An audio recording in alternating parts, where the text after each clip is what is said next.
প্রিয় দর্শক, আজকের ভিডিওতে দেখবেন পশ্চিমবঙ্গের ৫ জন ভয়ঙ্কর মুসলিম নেতার তালিকা। যে ৫ জন মুসলিম নেতাকে দেখলে গুন্ডা, মাস্তান, সন্ত্রাসী সহ বাঘা বাঘা হিন্দু নেতারাও বিড়ালের মতো লেজ গুটিয়ে পালায়। কারণ এই নেতাদের রয়েছে ভয়ঙ্কর ক্যাডার বাহিনী। তো চলুন আর বেশি কথা না বলে পশ্চিমবঙ্গের ভয়ঙ্কর ৫ জন মুসলিম নেতার সাথে পরিচয় করিয়ে দিই। পশ্চিমবঙ্গের ভয়ঙ্কর মুসলিম নেতার মধ্যে একজন অন্যতম নেতার নাম হলো আরাবুল ইসলাম। তিনি হলেন ভাঙড়ের দুর্ধর্ষ তৃণমূল নেতা, যার নামের সঙ্গে জড়িয়ে আছে ভয়ঙ্কর মার্ডারের বিতর্ক। ভাঙড় এলাকায় তৃণমূল কংগ্রেস বিরোধীদের ত্রাস এই আরাবুল ইসলাম। এলাকায় সন্ত্রাসী কার্যক্রম, বিরোধী দলের কর্মী খুন, মাদক ব্যবসাসহ ভয়ঙ্কর সব মামলায় অভিযুক্ত।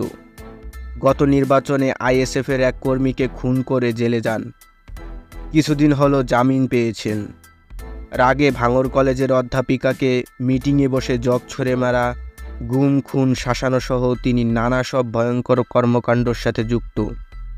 এসবের জন্য তিনি কয়েক মেয়াদে তৃণমূল থেকে বহিষ্কৃত হন এবং জেলে যান। কিন্তু কোনো এক অদৃশ্য শক্তির সাহায্যে জেল থেকে মুক্তি পেয়ে যান এবং দলে ফের পদ পান। এ থেকে সহজেই বোঝা যায় আরাবুল ইসলাম কতটা শক্তিশালী এবং ভয়ঙ্কর। ভাঙড়ে থেকে আরাবুলের বিরুদ্ধে বলা মানে সজ্ঞানে আগুনে ঝাঁপ দেওয়া। এবার স্ক্রিনে আপনারা যাকে দেখতে পাচ্ছেন তাকে নতুন করে পরিচয় করিয়ে দেবার কিছু নেই। তিনি হলেন সন্দেশখালীর বেতাজ বাদশাহ, ভয়ঙ্কর ডন শেখ শাহজাহান। তার শুধু তাজমহল নেই, আর সবই রয়েছে।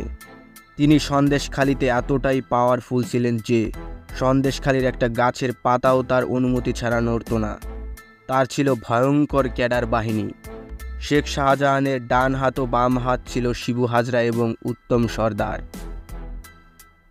এই শেখ শাহজাহান এতটাই পাশবিক ও নৃশংস ছিল যে শয়তানও এর শয়তানি দেখে ভয় পেত। সন্দেশখালীর হিন্দু মহিলাদের পিঠে বানানোর কথা বলে বাড়ি থেকে সন্ধ্যাবেলায় অফিসে নিয়ে যেত এবং রাতভর লোমহর্ষক অনৈতিক কাজ করে সকালে বাড়ি পাঠাতো। প্রত্যেক দিন পর্যায়ক্রমিকভাবে কয়েকজন করে হিন্দু মহিলাকে তার অফিসে যেতে হতো। এতটাই নির্মম ছিল এই শেখ শাহজাহান, সন্দেশখালীর কোনো মানুষ তার বিরুদ্ধে কিছু বলতে পারত না। এমনকি সে নিজেকে এতটাই শক্তিশালী ভাবত, ইডি আধিকারিকরা সর্বপ্রথম তার প্রাসাদে তল্লাশি করতে গেলে সে তার ক্যাডার বাহিনী দিয়ে তাদের মেরে রক্তাক্ত করে ফেরত পাঠায়। একবার ভাবুন তো, শেখ শাহজাহানই প্রথম যে ইডির অফিসারদের মেরে রক্তাক্ত করে পাঠায়। কতটা উদ্ধত্ত এবং ক্ষমতার দম্ভ হলে এটা দেখানো যায়। আমার একটা চুল ছুঁয়ে দেখা ক্ষমতা থাকলে সন্দেশখালীতে সাধারণের বাল তো দূরের কথা, একটা চুল ছুঁয়ে দেখা। এবার স্ক্রিনে যাকে দেখতে পাচ্ছেন তাকেও নতুন করে পরিচয় করিয়ে দেবার কিছু নেই। নামটি তার ফিরহাদ ববি হাকিম, যিনি বর্তমান কলকাতা পুরসভার মেয়র এবং তৃণমূলের কেন্দ্রীয় নেতাদের মধ্যে অন্যতম। সর্বপ্রথম তিনি কলকাতার বন্দর এলাকার একচ্ছত্র অধিপতি ছিলেন। এরপর তিনিই প্রথম কোনো মুসলিম যিনি কলকাতা পুরসভার মেয়র হয়েছেন। ফিরহাদ হাকিমকে বলা হয় অত্যন্ত ঠান্ডা মাথার একজন ভয়ঙ্কর নেতা, যিনি একদিকে সেকুলার ভাব নিয়ে বড় পদে আসীন হন এবং অন্যদিকে ভিতরে মৌলবাদ চর্চা করেন। নির্বাচন পরবর্তী সহিংসতা সহ দুর্নীতি, ঘুষ, নানা দোষে তিনি অভিযুক্ত।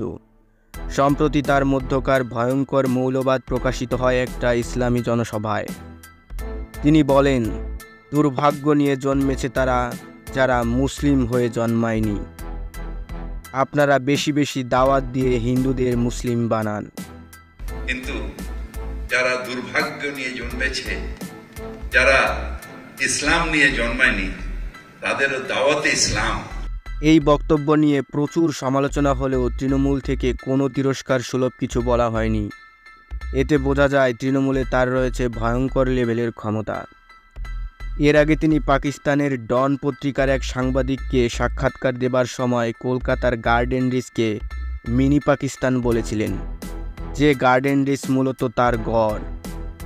যখন তিনি এই মন্তব্য করেন তার কিছু মাস পর পুরো কলকাতার মেয়র বনে যান তৃণমূলের তরফ থেকে। তার মধ্যে পাকিস্তানের প্রতি এক প্রকার আবেগ লক্ষ্য করা যায়। গার্ডেন রিচ এলাকা অর্থাৎ তারগড়া মিনি পাকিস্তানে রয়েছে ভয়ঙ্কর ক্যাডার বাহিনী। সেখানে ফিরহাদ হাকিমের বিরুদ্ধে কারও কিছু বলার সাহস নেই। তিনি বিরোধীদের ঠান্ডা মাথায় পুরো শেষ করে দেন। তাই আমরা বলতে পারি পশ্চিমবঙ্গের ভয়ঙ্কর সব মুসলিম নেতার মধ্যে ফিরহাদ হাকিম অন্যতম।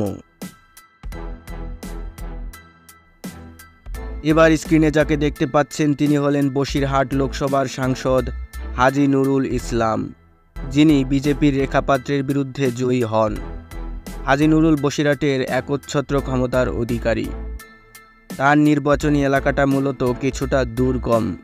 এই লোকসভা আসনেরই একটি বিধানসভা সন্দেশখালী, যেখানের বেতাজ বাদশাহ শেখ শাহজাহান। হাজী নুরুল তার এলাকায় শেখ শাহজাহানের চেয়ে বেশি ক্ষমতার অধিকারী। হাজী নুরুলের একটি নির্দেশে সব শেখ শাহজাহান ঠান্ডা হতে বাধ্য। হাজী নুরুলের এলাকায় অভিযোগ রয়েছে সেখানে অটো ভোট হয়, মানুষ ভোটকেন্দ্রে ভোট দিতেও যেতে পারে না। অর্থাৎ তার এলাকায় বিরোধীরা পুরোপুরি নড়বড়ে বলা চলে। পশ্চিমবঙ্গের 5 জন ভয়ঙ্কর মুসলিম নেতার মধ্যে সবশেষে যার নাম তুলে ধরব তিনি হলেন মুর্শিদাবাদের ভয়ঙ্কর নেতা হুমায়ুন কবির। হুমায়ুন কবির এতটাই হিংস্র যে হিন্দু প্রধান দেশে থেকেও প্রকাশ্যে হিন্দুদের মেরে ভাগীরথী গঙ্গায় ভাসিয়ে দেবার হুঙ্কার ছোড়েন। কত ধানে কত চাল হয়, 2 ঘন্টার মধ্যে তোমাদেরকে যদি ভাগীরথীর গঙ্গায় না ফেলতে পারি রাজনীতি থেকে সরে যাব, শক্তিপুর এলাকায় বসবাস করা বন্ধ করে দেবো। এটা তোমরা হাতির পা দেখেছো। কিন্তু যদি ভেবে থাকো যে 30% লোক মুর্শিদাবাদ জেলায় আর আমরা 70%। তৃণমূলের এমএলএ হুমায়ুন কবিরের রয়েছে ভয়ঙ্কর গুপ্ত বাহিনী। যে কোনো সময় হুমায়ুন কবিরের এক নির্দেশে হিন্দুদের মারার জন্য ঝাঁপাতে পারে। মুর্শিদাবাদের 70% মুসলিম এবং সেখানে বিরোধী শূন্য বলা যায়। হুমায়ুন যার পক্ষে সে প্রার্থী লোকসভায় জয়ী হয়।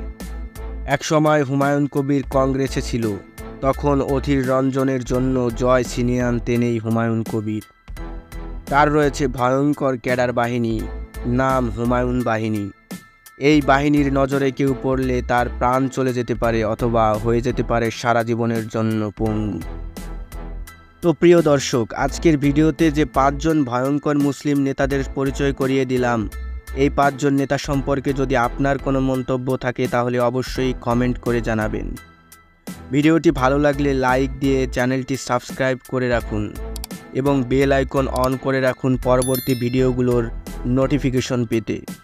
সকলে ভালো থাকবেন, সুস্থ থাকবেন। ধন্যবাদ সবাইকে।